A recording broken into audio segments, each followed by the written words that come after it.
የዛሬው የእግዚአብሔርን ጸጋ የምንካፈለው የ24ቱ ክፍሎች ካህናት በሚል ርዕስ ነው። የመነሻ ጥቅሳችን ደግሞ ከአንደኛ ዜና መዋዕል ምዕራፍ 24 ከቁጥር 7 ጀምሮ ያለውን እናነባለን። እንደዚህ ይላል። መጀመሪያውም ዕጣ ለዮአሪብ ወጣ፣ ሁለተኛውም ለዮዳኤ፣ ሶስተኛውም ለካሪም፣ አራተኛውም ለስዓሪም፣ አምስተኛውም ለመልኪያ፣ ስድስተኛውም ለሚያሚን፣ ሰባተኛውም ለአቆስ፣ ስምንተኛውም ለአብያ፣ ዘጠነኛውም ለኢያሱ፣ አስረኛውም ለሴኪንያ፣ 11ኛው ለኤልያሴብ፣ 12ኛው ለያቂም፣ 13ኛው ለኦፓ፣ 14ኛው ለየሽብአብ፣ 15ኛው ለቢልጋ፣ 16ኛው ለኢሜር፣ 17ኛው ለኤዚር፣ 18ኛው ለሐፊጺጽ፣ 19ኛው ለፌታያ፣ 20ኛው ለኤስቄል፣ 21ኛው ለያኪን፣ 22ኛው ለጋሙል፣ 23ኛው ለዲልያ፣ 24ኛው ለመዓዝያ። የእስራኤል አምላክ እግዚአብሔር እንዳዘዘ አባታቸው አሮን እንደሰጣቸው ሥርዓት ወደ እግዚአብሔር ቤት የሚገቡበት የአገልግሎት ሥርዓት ይህ ነው ይላል። ይህ እግዚአብሔር ቃል ነው። አሜን። ባለፈው ሳምንት እግዚአብሔር የአሮንን ዘሮች ልጆችን ከሌዋውያን መካከል መርጦ 24 የካህናት ምድቦች እንዳደረገ ተምረናል። ሆኖም ከአራት ወንዶች ልጆች ናዳብና አብዩድ በፈጸሙት በደል ምክንያት ሞተው እንደነበረም አይተናል። ስለ 24ቱ የካህናት ምድቦች የአልዓዛርን ቤተሰብ እና የኢታማርን ቤተሰብ ያካተቱ እንደሆኑ አይተናል። እነዚህ ሁለት ቤተሰቦች የ24ቱ ካህናት ምድቦችን ያቀፉ ሲሆኑ የካህናቱ ኃላፊነት ለእነዚህ ሁለት ቤተሰቦች እንደ ግዴታ ሆኖ ቀርቷል። ዛሬ የምናነበው የሕይወት ቃል እንግዳ ስሞች ወይም ያልተለመዱ ስሞች የአልዓዛር እና የኢታምር ልጆች ናቸው ማለት እንችላለን። 24ቱ ክፍሎችም ስማቸው ነው። መጽሐፉን እንዳነበብነው እነዚህ ስሞች እንደማታውቁ እርግጠኛ ነኝ። ብዙም ጊዜ የተለመዱ እንዳልሆኑም አውቃለሁ። በዚህ ገጹ ላይ አሳያችኋለሁ የ24ቱ ክፍሎች ስሞችን።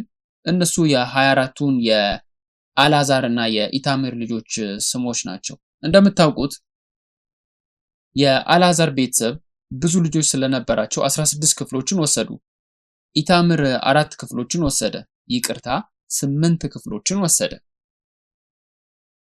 በአጠቃላይ 24 ክፍሎችን ነው የያዙት። ስለዚህ አንብባችሁታል አይደል? ማየት ትችላላችሁ እዚህ ላይ እግዚአብሔር ሌዋውያን ከእግዚአብሔር ሕዝብ መርጦ ከሌዋውያን ሕዝብም ደግሞ ካህናትን እንደመረጠ እናያለን። ሌዋውያን አስቀድሞ የተመረጡ ናቸው። የእስራኤል ሕዝብ ከመላው ሰብአዊ ፍጡር ወይም ደግሞ ሰው ሆኖ ከተፈጠሩት ውስጥ ተመርጠው ነው የወጡት። ከእስራኤል ሕዝብም ደግሞ ሌዋውያን የተመረጡ ናቸው። ከሌዋውያን ደግሞ ካህኑ የተመረጡ ሆነው ወጡ ማለት ነው። ስለዚህ የተመረጡት በዚህ መንገድ ነው። ከምርጦቹ ምርጡን ልንል እንችላለን፣ ወይም ከተመረጡትም የተመረጡ ማለት እንችላለን። እግዚአብሔር የፈለገው አለ፣ እግዚአብሔር በጣም የፈለገው አለ። እግዚአብሔር ከሁሉም በላይ የሚፈልገው በመጀመሪያ ደረጃ ከሁሉም መለየትን ነው። ይህ ማለት ቅድስና ነው የሚፈልገው። እግዚአብሔር ሲመርጥ፣ እግዚአብሔር የምርጫ ስርዓቱን ሲያደርግ፣ እግዚአብሔር ሲለያቸው፣ እግዚአብሔር አስቀድሞ የሚያየው ለመለየት ያለውን መንገድ ነው፣ ወይም ደግሞ ቅድስናቸው ነው። ባለፈው ሳምንት እግዚአብሔር የካህናትን የጋብቻ ሕጎች በዝርዝር እንደመዘገበ ተምረናል። ይቺን ሴት ማግባት ትችላለህ፣ እንዲህ አይነቱን ሴት ደግሞ ማግባት አትችልም፣ እነዚህ ሁሉ ነገሮች ትችላለህ፣ እነዚህን ነገሮች ግን አትችልም እያለ ገደብ ሲያስቀምጥ አይተናል።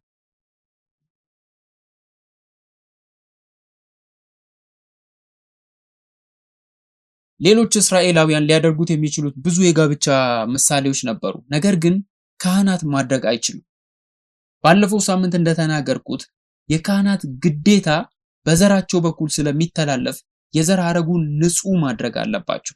እግዚአብሔር ይህን የዘር ሐረግ ንጹህና ያልተበላሸ ሆኖ እንዲቆይ ይፈልጋል። እግዚአብሔር ይህን የጋብቻ ሕግ ሲሰጥ ለመቀደስና ከሌሎች ሰዎች ለመለየት ተጠቅሞበታል። በዚህ መንገድ እግዚአብሔር ካስቀመጠ በኋላ ካህናት አሁንም ቢሆን ብዙ ስህተት ሊሰሩ ይችላሉ። ለኃጢአትም ሊጋለጡና የዘር ሐረጉን ሊያስነኩ ይችላሉ። እግዚአብሔር ግን እነሱን ለማነጽ የተለያዩ ደንቦችንና ስርዓቶችን አስቀምጧል። በእግዚአብሔር ፊት ከማገልገላቸው በፊት እንዲነጹ ለተቀደሱት ለንጹህ ካህናት ደግሞ እግዚአብሔር እጅግ ቅዱስ የሆነውን እንዲነኩ እንዲበሉና እዚያ አካባቢ እንዲቆዩ ነው ፈቃድ የሰጣቸው። ቅድስተ ቅዱሳንን ይበሉ ዘንድ ነው የፈቀደው።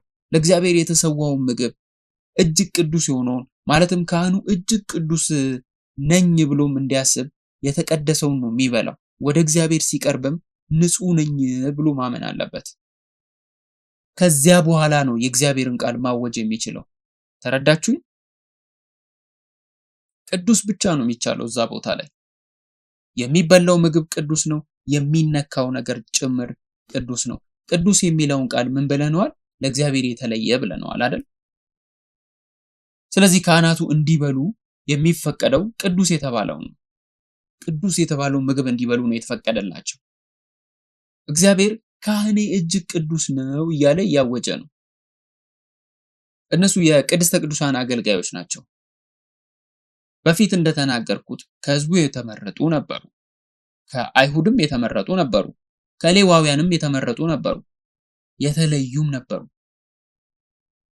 የቅድስተ ቅዱሳን አገልጋዮች ነበሩ። እግዚአብሔር ይሄ የኔ ካህኔ ነው ይላል።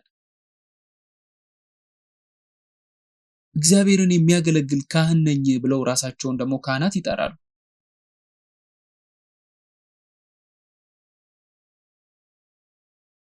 እኔን የሚያገለግለኝ ካህን ይሄ ነው፣ እጅግ ቅዱስ ናቸው እያለ እግዚአብሔር ይናገራል።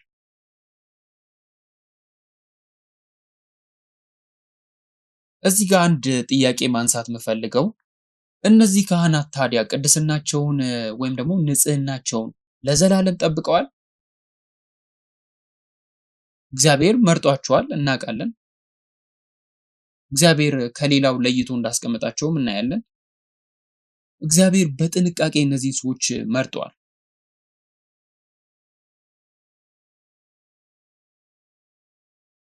በዚህ ምክንያት እነዚህ ካህናት ቅድስናቸውን ንጽህናቸውን ለዘላለም ጠብቀዋል። በ586 ዓመት ዓለም በኢየሩሳሌም የነበረው ቤተ መቅደስ በአምስተኛው ወር በሰባተኛው ቀን ከተቃጠለ በኋላ የይሁዳ ሕዝብ ወደ ባቢሎን ከተወሰደ በኋላ የ24ቱ የካህናት ክፍሎች መዋቅርም ፈራርሶ ነበር። በመጀመሪያ ቤተ መቅደስ ስለሌለ አይደለም፣ ቤተ መቅደሱ ግን ፈርሷል።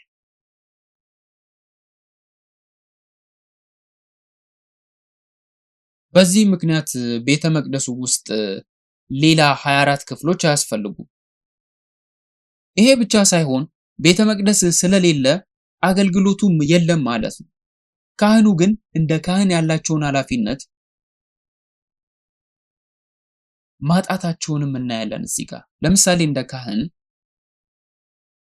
አንድ ካህን ብንወስድ ከተወሰነ ከቤተሰብ የዘር ሐረግ የመጣ ነው ብለን ብንቆጥር እዚያው ማቆየት አለባቸው። ማንኛውም አይሁዳዊ ካህን ከሆነ ይሄ የዘር ሐረግ በቤታቸው ማስቀመጥ አለባቸው፣ ማረጋገጥ አለባቸው። በትክክልም ይሄ ካህን ነው፣ የዘር ሐረጉ ክህነትን ይጠቁማል የሚለውን ነገር ማረጋገጥ ነበረባቸው።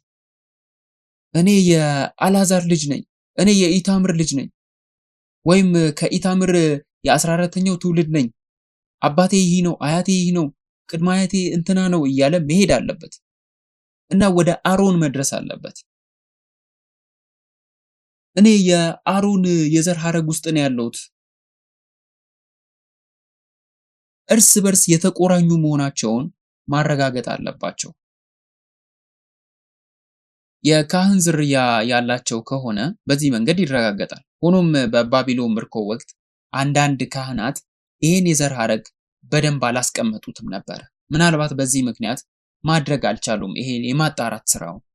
ምክንያቱም በዚህ ምርኮ ስለነበሩ ወይም አንዳንዶቹ አተውት ስለነበር ይህንን መጽሐፍም ሊያገኙ ያልቻሉበት አጋጣሚም ነበር።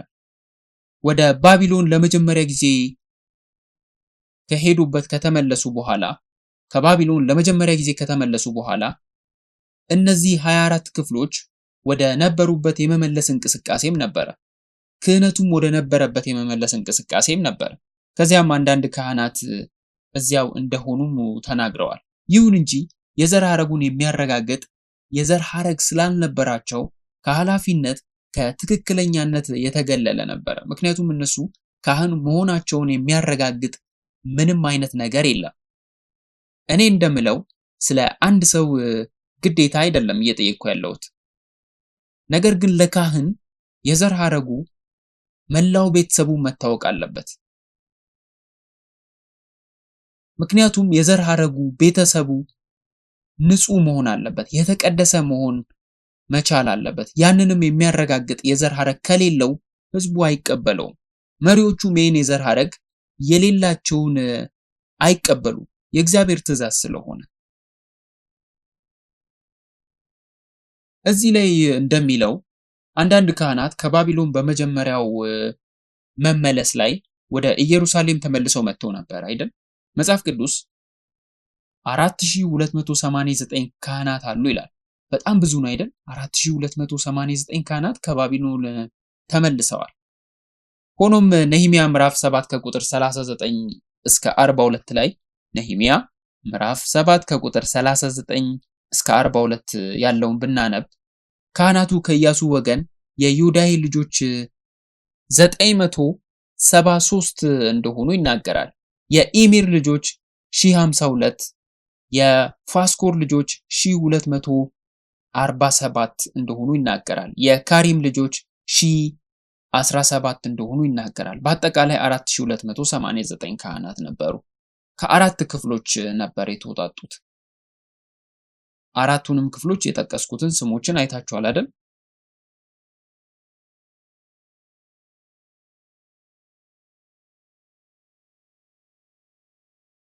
ከኢያሱ ወገን ሚለውን አንብቤያለሁ። የኢሜር ልጆች ሚለውን አንብቤያለሁ። የፋስኮር ልጆች ሚለውን አንብቤያለሁ። የካሪም ሚለውን አንብቤያለሁ።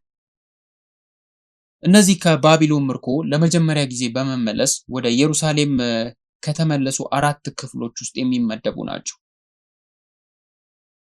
24 ክፍሎችም ነበሩ። ነገር ግን አራቱ ክፍሎች ብቻ ወደ ኢየሩሳሌም ተመለሱ። መጀመሪያ እንዳልኩት አንድ ፍንጭ አለ እዚህ ጋር። ይሄ የዘር ሐረግ አጥንተው ካህናት መሆናቸውን ለማረጋገጥ ነው የሚያስፈልገው። ሁለተኛው ከ24ቱ ክፍሎች ውስጥ አራት ክፍሎች ብቻ ወደ ኢየሩሳሌም እንደተመለሱ የሚገልጽ ነው።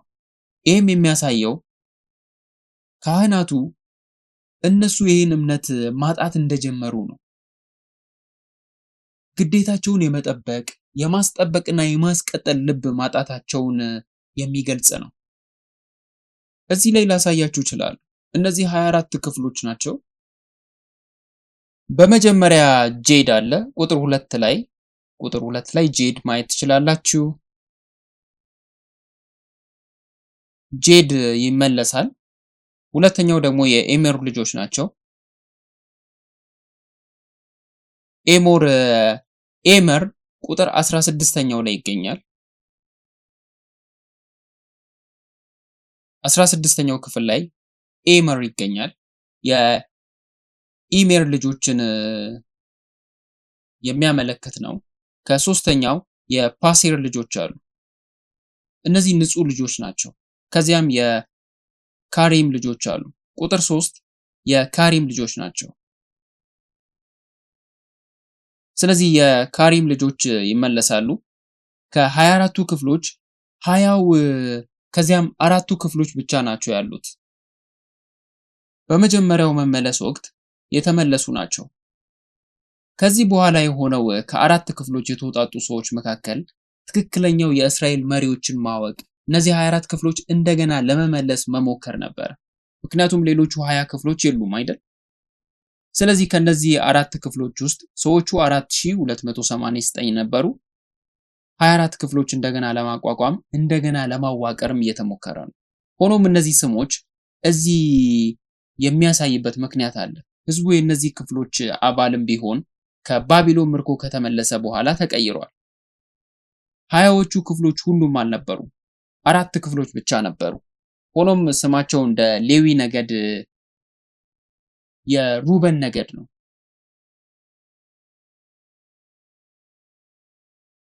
ሩበን የሚባል ሰው ከእንግዲህ በኋላ የለም።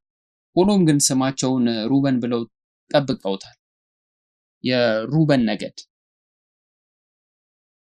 በተመሳሳይ መንገድ 24 ክፍሎች የእያንዳንዱ ክፍል ማዕረግ ወይም ስም ፍጻሜ አልተለወጠም ነበር። ምንም እንኳን ህዝቡ ቢለወጥም ማዕረጉ፣ ስማቸው ምንም አልተለወጠም። ማዕረጉ የህዝቡ ማዕረግ ይሆናል። እያንዳንዱም ክፍል ፈጽሞ ስላልተለወጠ ምንም ችግር አይከሰትም።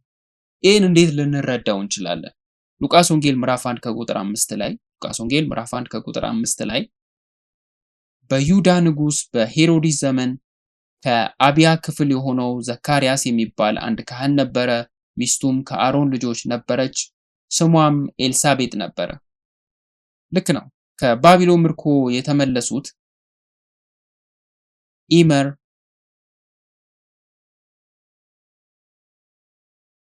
ፓሴር እና ሃሪም ነበሩ። ነገር ግን በኢየሱስ ክርስቶስ ዘመን የተከሰተው ምንድን ነው? ዘካርያስ ከአቢዛ ክፍል ነው ተመልሷል አይደል? የአቢዛ ክፍፍልም ከባቢሎን ምርኮ ፈጽሞ አልተመለሰም ነበር። ሆኖም እነዚህ 24 ክፍሎች ሲመለሱ እነዚህ ሰዎች ወደ ሌሎች ክፍሎች ሲለያዩ ስማቸውን ጠብቀዋል። ይዲያ፣ ሃሪም፣ ሲም እና ማሊሳ።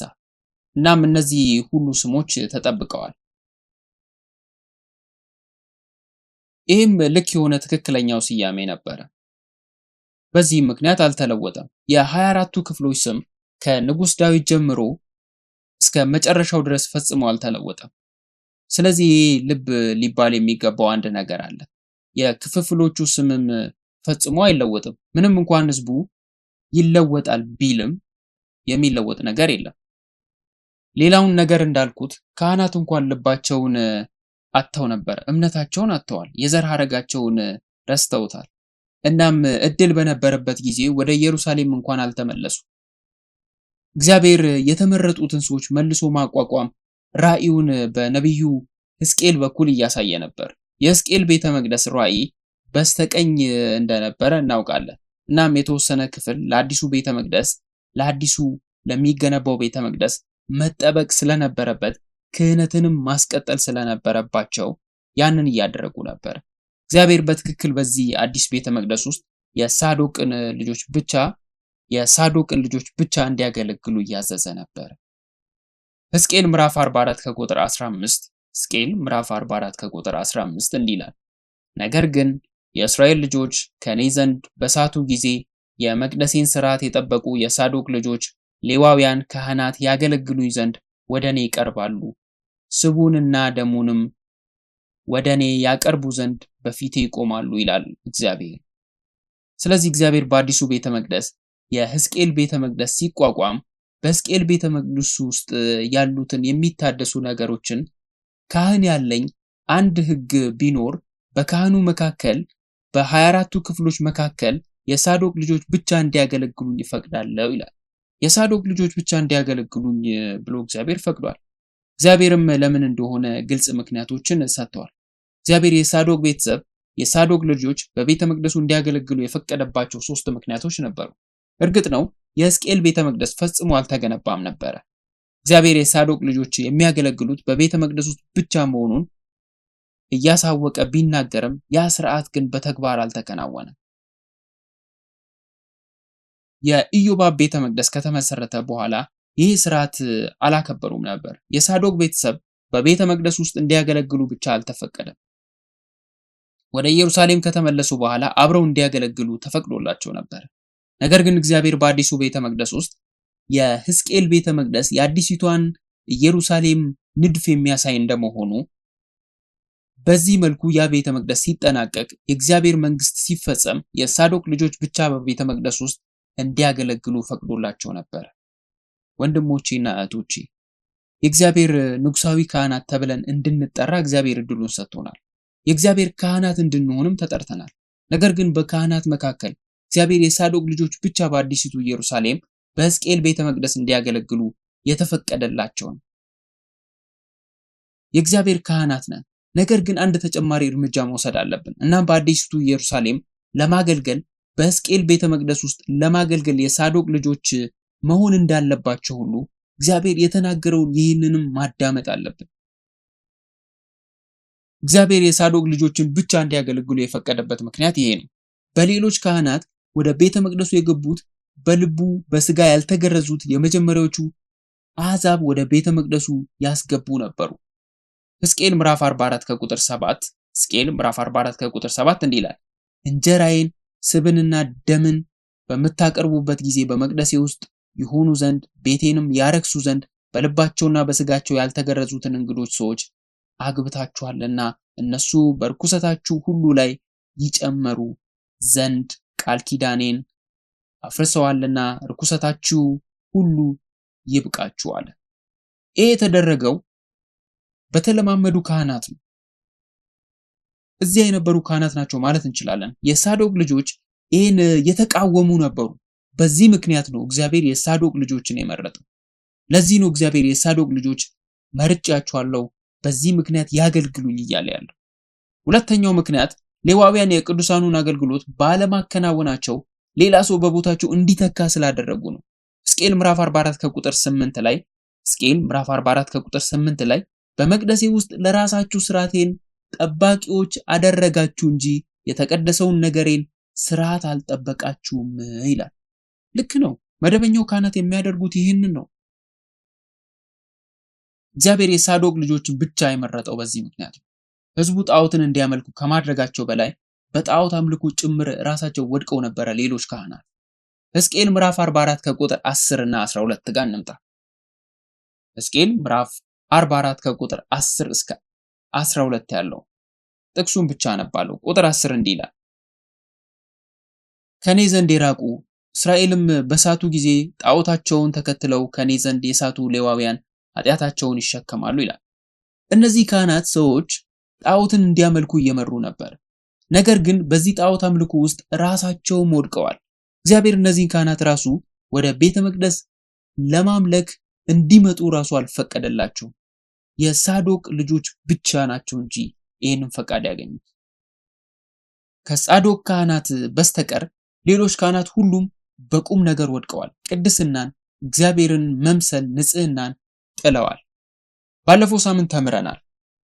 ይህንን በዚህ መጽሐፍ ቅዱስ ጥናት መጀመሪያ ላይ በደንብ አይተነዋል። ንጽህናቸውን መጠበቅ እንዳለባቸው፣ መለየት እንዳለባቸው፣ ቅድስናን ማስቀደም እንዳለባቸው፣ እግዚአብሔርን መምሰልና ለእግዚአብሔር መለየትን የመጀመሪያው መለያቸው አድርገው መያዝ እንዳለባቸው፣ በስህተት ወደ ኃጢአት ውስጥ ወደ ሞት ውስጥ ቢገቡ እንኳን በእግዚአብሔር ፊት ከመምጣታቸው በፊት ራሳቸውን ማጽዳት እንዳለባቸው፣ ራሳቸውን ማንጻት እንዳለባቸው እግዚአብሔር መንገድ ሰጥቷቸዋል። እግዚአብሔር የተናገረውን ስናይ እግዚአብሔር ሌሎች ካህናት በቤተ መቅደሱ እንዲያገለግሉ ያልፈቀደበት ምክንያቶችን ስንመለከት ሁሉም እንደተበደሉ እናያለን። ሁሉም ረክሰዋል። ሁሉም የተጨማለቀ ነገር ውስጥ ገብተዋል። ከሳዶቅ ልጆች በስተቀር ሁሉም ከዚያ ቅድስና ወድቀዋል። የአምልኮ ንጽህናን ማሟላት ከመቻል ወደ ውድቀት መጥተዋል።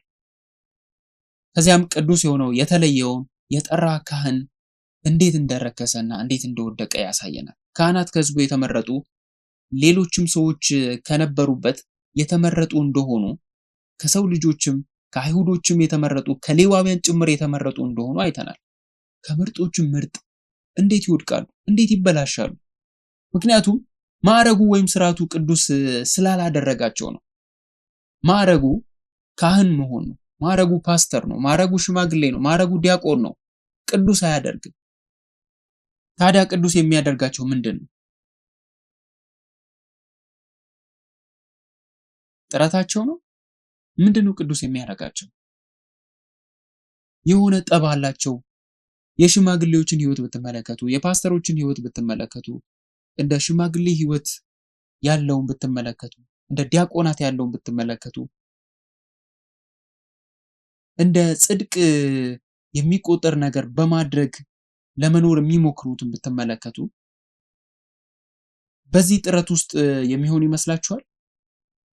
ያ ጥረትስ እናንተን ቅዱስ ያደርጋችኋል? ማዕረግ ቢሰጣችሁስ ቅዱስ ያደርጋችኋል?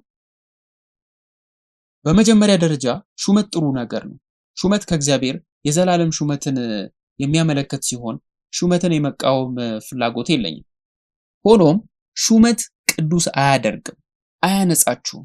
ሹመት ከተቀበላችሁ በኋላ የኢየሱስ ክርስቶስን መስፈርት የመከተል ቅናት ያስፈልጋችኋል። እንደ ሽማግሌው መስፈርት የመኖር ቅናት፣ እንደ ፓስተር የማስተማር፣ እንደ ሽማግሌዎች እንደ ዲያቆናት የመኖር ቅናት መንፈስ ቅዱስ ሊሰጣችሁ ይገባል። ኢየሱስ ክርስቶስ ብቻ ነው ያንን ቅዱስ እንድትሆኑ ሊረዳችሁ የሚችለው። ስርዓቱ፣ አምልከው፣ ማዕረጉ አይደለም።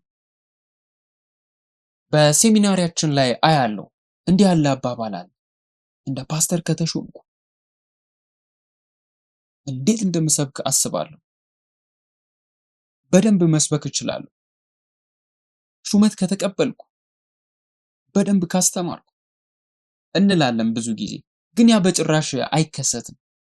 በጭራሽም ሊሆን አይችልም። መሾም ጥሩ እንድትሰብኩ አያደርግም በጭራሽ። እናንተም ታውቃላችሁ ቅዱስ አያደርግም። የሽማግሌዎችን ሹመት ከተቀበላችሁ ቅዱስ ሰው ሆናለሁ ብላችሁ አታስቡ። በዚያ መንገድ አይሰራም። የዲያቆን ሹመት ከተቀበላችሁ በታማኝነት ማገልገል እንደምትችሉ ብቻ ነው ማወቅ ያለባችሁ። ነገር ግን ወደ ቅድስናና ወደ ንጽህና ስንመጣ በዚያ መንገድ አይሰራም። አስፈላጊው የቢሮ እጆችን መጫን፣ ሌሎች ነገሮችም ሹመቱን ወይም ግዴታውን ያንን ህይወት ለመኖር በመሞከር መካከል አክብሮት የተሞላውን ስርዓት መጠበቃችን እንደተጠበቀ ሆኖ የተቀደሰ ለመሆን ግን ያ ነገር አይደለም የሚያስፈልገው። ያ ቅናት፣ ያ ህይወት እግዚአብሔርን መምሰል፣ ቅድስናና መንጻትን የሚያመጣውን የሚጠቁመን ነው። በኢየሱስ ክርስቶስ በኩል እነዚህን ሁሉ ማግኘት እንችላለን።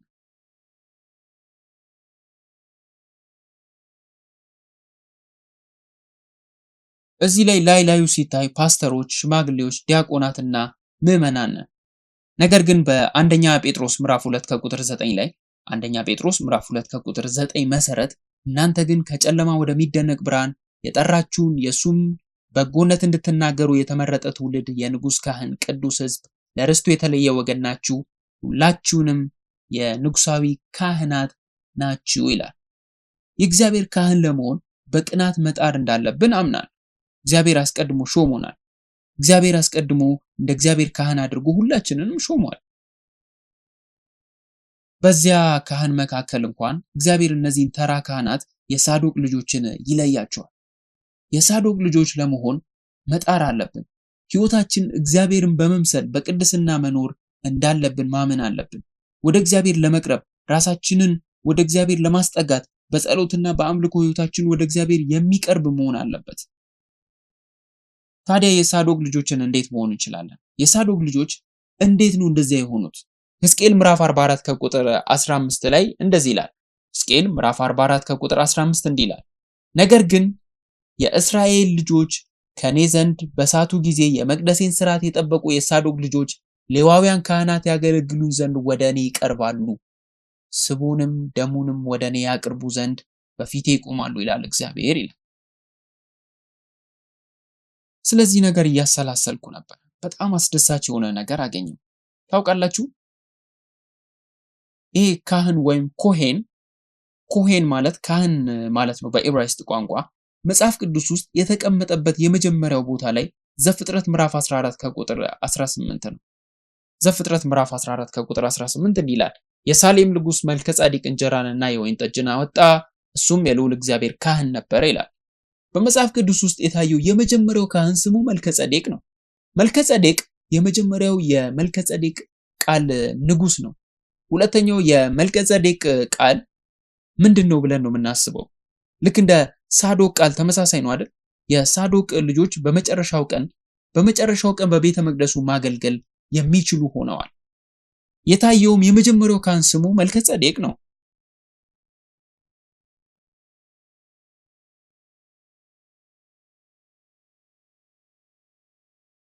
የሳሌም ንጉስ ይለዋል። የሳሌም ንጉስ ነው አይደል? የሰላም ንጉስም ይለዋል።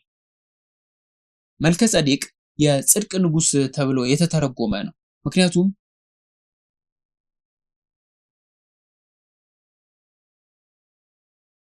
የሳሌም ንጉስ የሚለው የሰላም ንጉስ ስለሆነ የጽድቅ ንጉስ ነው።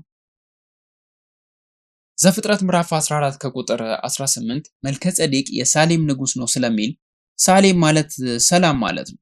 ስለዚህ የሰላም ንጉስ ወይም የጽድቅ ንጉስ በመባል ይታወቃል። በመጽሐፍ ቅዱስ ውስጥም የታየው የመጀመሪያው ካህን ነበር። ከዚህም ጋር ተያይዞ ዕብራውያን ምዕራፍ 5 ከቁጥር 6 ጋር ብንሄድ ይህንን እናገኛለን። ዕብራውያን ምዕራፍ 6 ከቁጥር 20 ላይም ብንሄድ ዕብራውያን ምዕራፍ 7 ከቁጥር 1 እስከ 17ን ብትመለከቱ አነብላችኋለሁ። በሌላም ክፍል ላይ እንደሚለው አንተ እንደ መልከጼዴቅ ሥርዓት ለዘላለም ካህን ነህ ይላል። እሱ ማን ነው? ማንን ነው እንደዛ የሚለው? ኢየሱስ ክርስቶስን ነው አይደል? ኢየሱስ ክርስቶስ የመልከጼዴቅን ክፍል ተከትሎ እንደ ካህን ተገልጧል።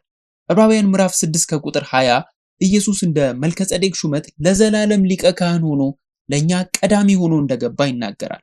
ዕብራውያን ምዕራፍ 7 ከቁጥር 1 እስከ 17 ደግሞ አንተ እንደ መልከጼዴቅ ሹመት ለዘላለም ካህን ነህ ሲል ይመሰክራል። በሕዝቅኤል ቤተ መቅደስ ውስጥ የሚያገለግሉ የሳዶቅ ልጆች አማኞችና የኢየሱስ ክርስቶስ ተከታዮችን ያመለክታሉ። እንደ መልከጼዴቅ ሹመት ካህን እንደነበረም ያመለክታሉ። እግዚአብሔር እነዚህ ሰዎች የመልከጼዴቅን ሥርዓት የሚከተሉ የመልከጼዴቅን ክፍል የሚከተሉ ሰዎች በቤተ መቅደሱ የሚያገለግሉ በቤተ መቅደሱ ትክክለኛውን መስመር የሚከተሉ ስለሆኑ ይፈቅድላቸዋል። የኢየሱስ ክርስቶስን መንገድ የሚከተሉ ከኢየሱስ ክርስቶስ ጋር የተሳሰሩ እንደሆኑ ነው የሚገልጸው። እነዚህ ሰዎች በመጨረሻው ቀን በቤተ መቅደስ እንዲያገለግሉ ብቻ ተፈቅዷል። መጽሐፍ ቅዱስ እንደሚለው ወደ አብ መምጣት የምንችለው በኢየሱስ ክርስቶስ ብቻ መሆኑን ይናገራል። ሌላ ምንም አይነት መንገድ የለም። በኢየሱስ ክርስቶስ በኩል ብቻ ወደ አብ መምጣት እንችላለን። በኢየሱስ ክርስቶስ ደም ብቻ ኃጢአታችንን ለዘላለም እንዲሰረይ ማድረግ እንችላለን። የሳዶቅ ልጆች የምንሆነው በኢየሱስ ክርስቶስ ብቻ ነው። እውነተኛ ፍጹም ትክክለኛውን ጽድቅ የምናገኝበት መንገድ በዚህ ነው። ውድ የሆናችሁ ወንድሞቼና እህቶቼ ምንም እንኳን እኛ ካህናት ብንሆንም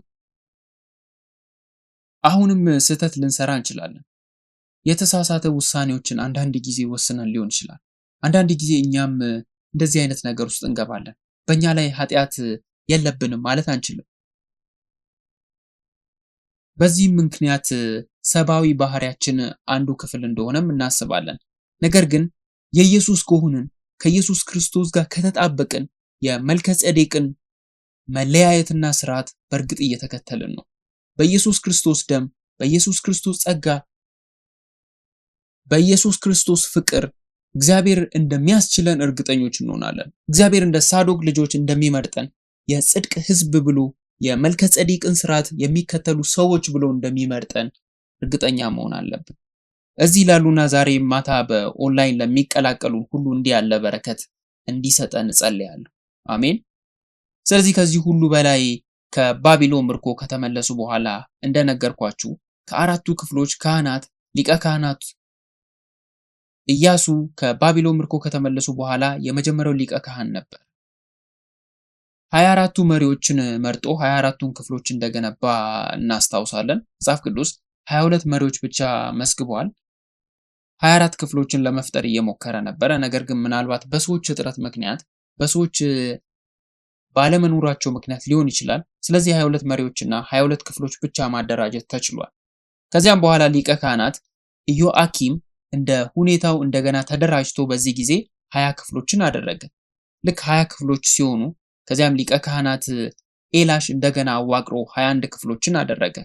እኔ የምለው ከባቢሎን ምርኮ ከተመለሱ በኋላ ቀጣይነት ያለው ጥረት ተደርጓል። እነዚህ 24 ክፍሎች ለማደስ ወደ ትክክለኛው መንገድ ለማቋቋም ጥረት ተደርጎ ነበር። ምንም እንኳን ሰዎች ባይኖሩም ሁኔታው ባይፈቅድም ስለዚህ 22 ክፍሎች 20 ክፍሎች እና 21 ክፍሎች እየሆኑ እየቀጠሉ እንዳሉ እናያለን። ያልተጠናቀቀ መዋቅር ነው። እስኪሟላ ድረስ አልረኩም ነበር። እነዚህ 24 ክፍሎች እስኪደርሱ ድረስ እስኪመለሱ ድረስ እንደገናም እየፈጠሩ እየቀጠሉ ነበር። እንደገና ለማደራጀት እየሞከሩ ነበር።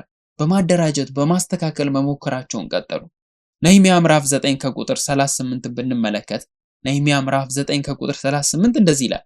ስለዚህ ሁሉ የታመነውን ቃል ኪዳን አድርገው እንጽፋለን፣ አለቆችንም ሌዋውያኖችንም ካህናቶችንም ያትሙበታል ይላል። ነህምያ ምዕራፍ 9 ከቁጥር 38 ስለምንድን ነው የሚያወራው? ሊቀ ካህናቱ ኤላስ ዘመን ነው። እነዚህ 21 መሪዎች ልክ 21 ሲደርሱ ስማቸውን ጽፈው ቃል ኪዳኑን አትመዋል። ቃል ኪዳኑን አትመው ቤተ መቅደሱ እንደገና ከገነቡ በኋላ ግንቦቹን ከገነቡ በኋላ ከአሕዛብ የተነሱ ዛቸውን ሁሉ እየሰሙም ቀጠሉ። ቤተ መቅደሱ ሲመጣ ግንቦቹ ሲነሱ ሁሉም ነገር እንደተጠናቀቀ ታስባላችሁ። ታሪኩ ግን ትንሽ በተለየ መንገድ ነው የሚተነተነው። መጽሐፍ ቅዱስ ከአሕዛብ የተሰነዘረው ዛቻ በዚህ ጊዜ እንደቀጠለ ይናገራል። የሕዝቡ መሪዎች ካህናቱን ጨምሮ ንስሐ ገብተው ቃል ኪዳኑን አተሙ። ቃል ኪዳኑን ማተም ማለት በዚህ ቃል ኪዳን የታሰርኩ ነኝ እንደማለት ነው። ሰነድ ስትፈርሙ ስማችሁን ትጽፋላችሁ፣ ከዚያም ትፈርማላችሁ። ልክ ነኝ? በተመሳሳይ መንገድ ቃል ኪዳኑ ስማቸውን በማስቀመጥ አተመው። እኔ ካህን ዳዊት በዚህ እስማማለሁ፣ እናም ይሄ ቃል ኪዳን እንደ ስርዓት አድርጌ እንደምጠብቅ ቃል እገባለሁ ብለን እንቀጥላለን። እነዚህ 21 መሪዎች ወይም 21 ካህናት ሰነዱን አተሙ፣ ተመልሰዋል። በዚህ ቃል ኪዳን የታሰሩ ነበሩ። በዚህ ቃል ኪዳን ውስጥ ከታሰሩ በኋላ ንስሐ ገብተዋል። የእምነት መነቃቃትም አግኝተው ነበረ።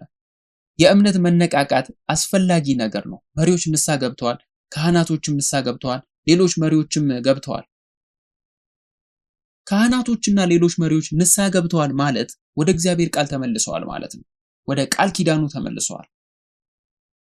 አገሪቱ ችግር ውስጥ ናት። ቤተክርስቲያን ችግር ውስጥ ናት። ቤተሰቦቻችሁም ችግር ውስጥ ቢሆኑ ከዚያ መሪዎችና ካህናት ለመጀመሪያ ጊዜ ንስሐ ገብተው ቃል ኪዳኑን ቢይዙ ቃል ኪዳኑም ይታተማል ማለት ነው። ነፃ የምንወጣበት ነፃ የምናወጣበት በዚህ መንገድ ብቻ ነው። ሁሉም ችግሮች ሊፈቱ ይችላሉ። መሪዎች ተንበርክከው ንስሐ ገብተው ወደ ቃል ኪዳኑ መመለስ አለባቸው። ከባቢሎን ምርኮ መመለስ የሚታየው ይሄ ነው። መሪዎች ካህናት ስንል ፓስተር ነው የመጀመሪያው ንስሐ መግባት ያለበት። እንደዚህ ብላችሁ ልታስቡ ትችላላችሁ። ነገር ግን አንደኛ ጴጥሮስ ምዕራፍ 2 ከቁጥር 9 እናንተ ግን ከጨለማ ወደሚደነቅ ብርሃን የጠራችሁን የእሱ በጎነት እንድትናገሩ የተመረጠ ትውልድ፣ የንጉሥ ካህን፣ ቅዱስ ሕዝብ፣ ለርስቱ የተለየ ወገን ናችሁ ይላል። ስለዚህ ካህናቱ ንስሐ ሲገቡ እኔ የምለው ሁላችንም ነን እያልኩ ነው። በእግዚአብሔር የተጠራን ካህን እንደመሆናችን መጠን እንደምታውቁት ሁላችንም ካህናት ነን። ንስሐ መግባት አለብን። ወደ ቃል ኪዳኑ መመለስ አለብን። ቃል ኪዳኑን እኛ ላይ ማተም አለብን። ይሄን ቃል ኪዳን እጠብቃለሁ፣ ይሄን ቃል አምናለሁ፣ ይሄን ቃል ኪዳን በሕይወቴ መሄድ አለብኝ ብላችሁ ወደ ቃል ኪዳኑ መመለስ አለባችሁ። ይሄ ቃል ኪዳን ልክ እንደ ማተም ነው። ንስሐ መግባት አለብን። የእምነት መነቃቃት እንዲመጣ መጸለይ አለብን። እኛ እንደ እግዚአብሔር ካህናት እነዚህን ነገሮች ስናደርግ ከጌታ ቃል ኪዳን ቤተሰብን እናወጣለን፣ ቤተክርስቲያንን እናወጣለን። ትናንሽ ማዕበሎች እንኳን እንደማይስፋፉ አምናለሁ። ያ ትልቅ ማዕበል ቢፈጠር እንኳን በዓለም ላይ ያለው እያንዳንዱ ቤተክርስቲያን በትክክል በዚህ ተጽዕኖ ውስጥ እንደሚወድቅ አምናለሁ። የእግዚአብሔር መነቃቃት ሊመጣ እንደሚችል አምናለሁ። ቃል ኪዳኑን ስንጠብቅና ወደ እግዚአብሔር ካህናት ወደ መሆን ስንመጣ የእግዚአብሔር መንገድን ወደ መከተል ስንመጣ እግዚአብሔር መልሶ እንደሚያቋቁመን፣ ቤተክርስቲያንን መልሶ እንደሚያቋቁም፣ ታሪክን አገሪቱን መልሶ እንደሚያቋቁም ይህንንም እድል እንደሚሰጠን አምናለሁ። በዚህ ተስፋ እንቁረጥ። እንደ ካህናት ኃላፊነታችንን እንውሰድ። ንስሐ መግባት ካለብን ንስሐ እንግባ። በእግዚአብሔር መታተም ካለብን እንታተም። ቃል ኪዳኑን መያዝ ካለብን ይዘን እንቀጥል። እግዚአብሔር እኛን እንዲጠቀምብን፣ እግዚአብሔር ቤተክርስቲያኖቹን ሊጠቀም የሚችለውን ሁሉ አስደናቂ መነቃቃት በማምጣት እንዲጠቀም መንገድ እንክፈት። ያ መነቃቃት እንዲመጣም በር ነው። አሜን።